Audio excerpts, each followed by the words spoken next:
Admiral Terex's forearms trembled as he delivered his report to the Galactic Council. The massive amphitheater, usually filled with the confident murmurs of the 17 most advanced species in the known universe, had fallen completely silent.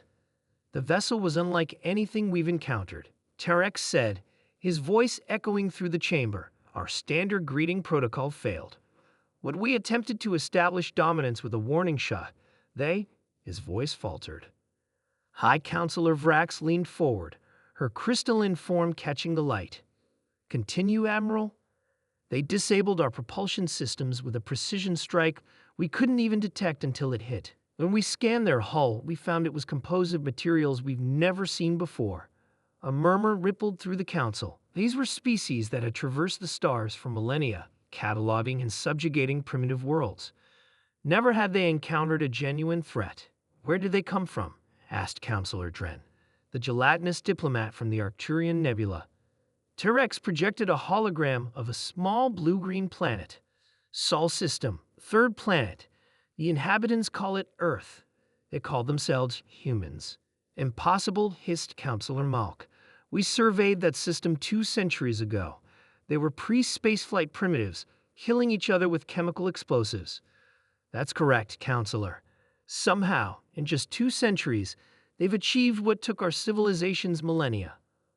The hologram shifted to reveal the human battleship. Even in miniature, it radiated menace. A sleek, dark vessel bristling with weapons, yet elegant in its design. Unlike the ornate ships of the Council races, it was built for pure function. HS Defiant, Terex continued. Their captain, a human named Walker, informed us that they've been observing our territories for decades. They've been watching us, counselors, while we remained oblivious to their presence. Did they attack? Asked Frax. No. After demonstrating their capabilities, they requested diplomatic relations. Terex seemed puzzled by the very concept. They wished to join the Galactic Council as equals. Laughter erupted from Counselor Zith, the oldest member. Equals? A single species from a backwater planet? With respect, Counselor. Terex replied, their technological advancement suggests they may already surpass several council members. The amphitheater erupted in outrage. Brax silenced them with a gesture. What makes these humans so formidable? She asked.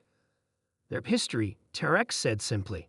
While our civilizations evolved gradually cooperatively, humans developed through constant conflict.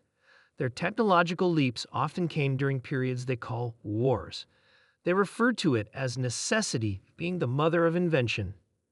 He projected another image, historical records from Earth showing their rapid advancement from primitive flight to space exploration in less than a century. Most concerning is their adaptability, Terex continued. When faced with obstacles, they don't retreat. They innovate. Captain Walker explained that humans have a saying, impossible just means you haven't found the right approach yet. Are they hostile? Asked Counselor Dren. Uncertain. They seem protective rather than aggressive. Their first demand was that we seize all subjugation protocols in neighboring systems. They specifically mentioned our resource extraction on inhabited worlds. Vrax's crystalline form dimmed slightly. They question our right to cosmic resources. They question our methods, High Counselor. Captain Walker provided evidence that our gentle guidance of primitive species has resulted in several extinctions. Silence fell again.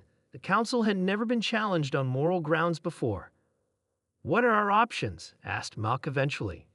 Terex's secondary arms gestured toward the tactical display. Limited. A squadron of human vessels has entered our space. They maintain they're a diplomatic escort, but their firepower exceeds our combined defensive fleet. Could we destroy their homeworld? Zith suggested coldly. Inadvisable, Terex replied. They've established colonies throughout their system and beyond. More concerning, they've dispersed their knowledge. Destroying Earth would only ensure we face a vengeful diaspora with the same technology. Then we negotiate, Vrax concluded. We've encountered thousands of species, but never one that advanced so rapidly or demanded moral accountability. She turned to the Council. We must prepare for a new era, one where humanity has a seat at this table. As the council adjourned in disarray, Terex remained, studying the image of the human vessel. His analytical mind couldn't help but admire their ingenuity. In just 200 years, they had developed technologies that rivaled those perfected over thousands of generations. The humans had sent a simple message after their demonstration. We come seeking friendship, but we will not be subjugated. The stars belong to all sentient beings. For the first time in his long career, Admiral Terex felt something unfamiliar, respect tinged with fear. Not fear of human aggression, but fear of human potential. If they could achieve so much so quickly, what would they become in another century, another millennium? The Galactic Council had always seen itself as the pinnacle of evolution. Now, faced with humanity's rapid rise, that certainty had been shattered. As Terex left the chamber, he couldn't help wondering if they were witnessing the dawn of a new galactic order, one where humanity's boundless determination might reshape the very stars themselves.